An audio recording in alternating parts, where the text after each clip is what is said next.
Today we're going to look at 5 real-life signs that you are indeed a rebound to your partner.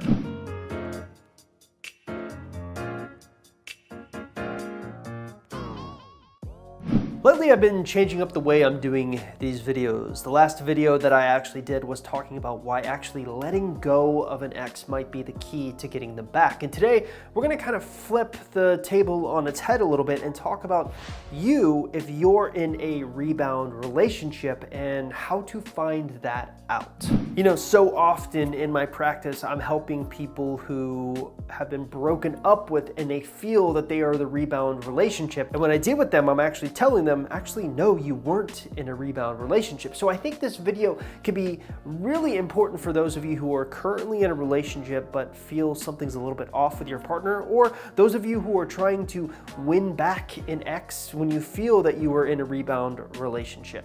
But first things first, if you're in a situation where you're about to break up with your partner or you've been broken up with by your partner, probably the number one question that you want to have answered is whether or not you have a good chance of getting them back. Luckily for you, on my website, www.exboyfriendrecovery.com, I've put together a special 2-minute free quiz designed to basically tell you what kind of chance you have of getting them back. Now, all you have to do if you want to take this quiz is simply look in the description link below this YouTube video and click on it. Okay, today we're going to be talking about 5 real life signs that you are a rebound to your current partner. Sign number 1. Your partner has broken up with their ex in the past 3 months. So one of the biggest indicators that you are in a rebound relationship is probably the most obvious one. Your partner has literally just broken up with their ex in the past 3 months. Now, why do I say 3 months? Well, believe it or not, what we've actually learned from the other side of the coin from people who are trying to win their exes back is that at a usual minimum, it's going to take people around 3 months to successfully recover that relationship, assuming they're trying to get their exes back. And what's interesting is that if your partner has literally gone through a breakup in the past 3 months, there could still be unresolved feelings on their side of things. Now, does this make them a surefire shoe-in for being in a rebound relationship with you? Well, not necessarily, because believe it or not, it's going to take more than just one simple sign on this list to make sure that your partner is in a rebound relationship with you. So I would say as you go through the list of these signs that I'm about to tell you, you probably want to look and see if you have around 2 or 3 of them. Sign number 2. You've not been with your partner for at least 6 months. Where sign number 1 was all about how quickly your partner moved on from their past relationship, sign number 2 is how long they've been in a relationship with you. Now, it's not going out on a limb too much to say that the first 2 signs that I'm talking about here are pretty much joined hand in hand. They're the number 1 and number 2 indicators that help us determine if your partner and you have a rebound relationship. But why does it matter that you've been together for 6 months? Because we've actually seen that if couples are together for more than 6 months, generally speaking, those relationships tend to last a little bit longer, meaning they're a little bit more serious than you would be in a typical rebound relationship, because as everyone knows, the stereotype goes that if you're on the rebound, you're not in that rebound relationship for that long. So let's say that your partner has broken up with their ex 2 months ago, and they moved on to you and have been with you for only 2 months. You are still technically in that rebound territory. Now, does that necessarily mean that you are in a rebound relationship? No, but it does show or does mean that the signs are not looking great. That's where signs number 3, 4, and 5 can come into play to help you determine a little bit more about your situation.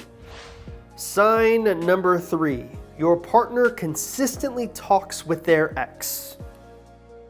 Okay. This one should be pretty obvious. Let's say that your partner has broken up with their ex 2 months ago and they've only been with you for 2 months. And in that 2 months that they've been with you, they've been talking to their ex quite a bit. You often catch them hiding their phone from you, and we'll talk about the hiding in a minute. You actually witness them talking to their ex. He's hanging out with her.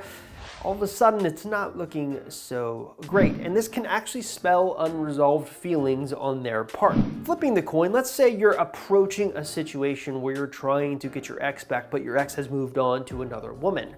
We've found that the number one most effective way to basically win them back and help them resolve some of those unresolved feelings is to simply just talk to them, to purposely friend zone yourself and talk to them while they're in a relationship with someone else. And if your ex starts to reciprocate the talking and increases the talking, it's not a good sign, because we do know from research that the more often that someone in a relationship talks to their ex-partner often shows how unsatisfied they are with that current relationship that they're in. So if you are in a relationship with someone who's consistently talking to their ex, and there's no extracurricular circumstances like a divorce in play, where they have to communicate through kids or other extracurricular things like they work together, it's usually not a great sign.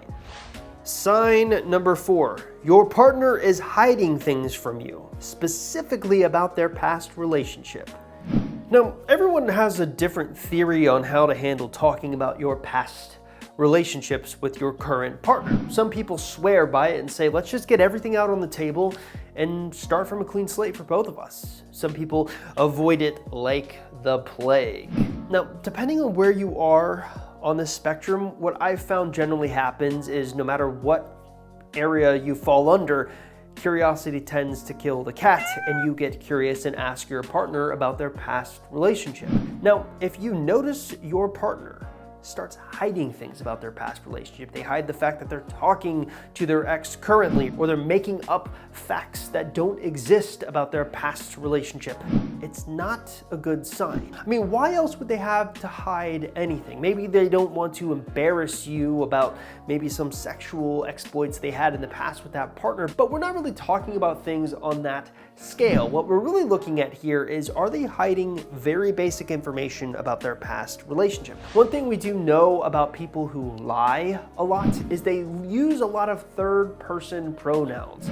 Now, why do they do that? Well, it's to separate themselves from the lie. So if you notice your partner, when speaking about their ex, uses a lot of hims or hers or theys or thems as opposed to me or I, and it becomes super obvious, it might be a sign that they're hiding something. And out of all the 5 signs that I'm going to be talking about today, I will go on record and say this is the one that isn't probably the most successful way of determining whether or not you're in a rebound relationship, because it is also common practice for them to want to hide things that they're embarrassed about because they don't want to hurt your feelings. But that's where number 5 comes into play.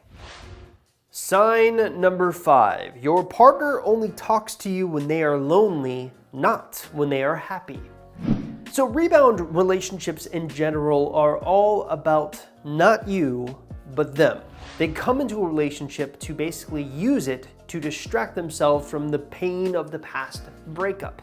So here's an interesting trend that I want you to keep an eye out for.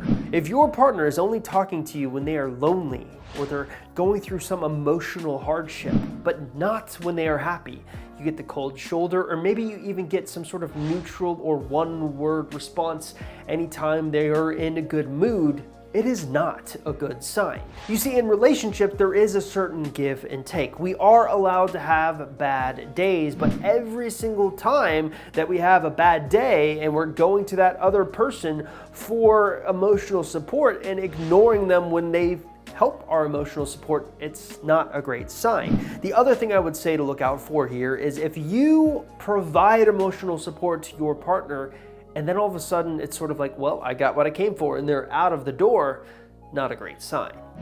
Hey there, thank you so much for getting to the end of this video. Hopefully those 5 signs were very informative to you. If you haven't already, make sure you like, comment, and subscribe to my YouTube channel. But first things first, if you haven't already, make sure you take that X Recovery Chances quiz that I was talking about at the beginning of the video. All you have to do is simply look in the description link below this YouTube video and click on that link.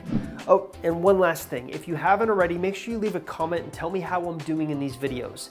I'm trying different formats in these videos to see what's resonating the most with you guys, and it seems to me what's resonating the most, according to the comments, is the inspirational pep talk videos as opposed to the 1, 2, 3, 4, 5 sign type videos that I'm doing like this video. Anyways, I'll see you later.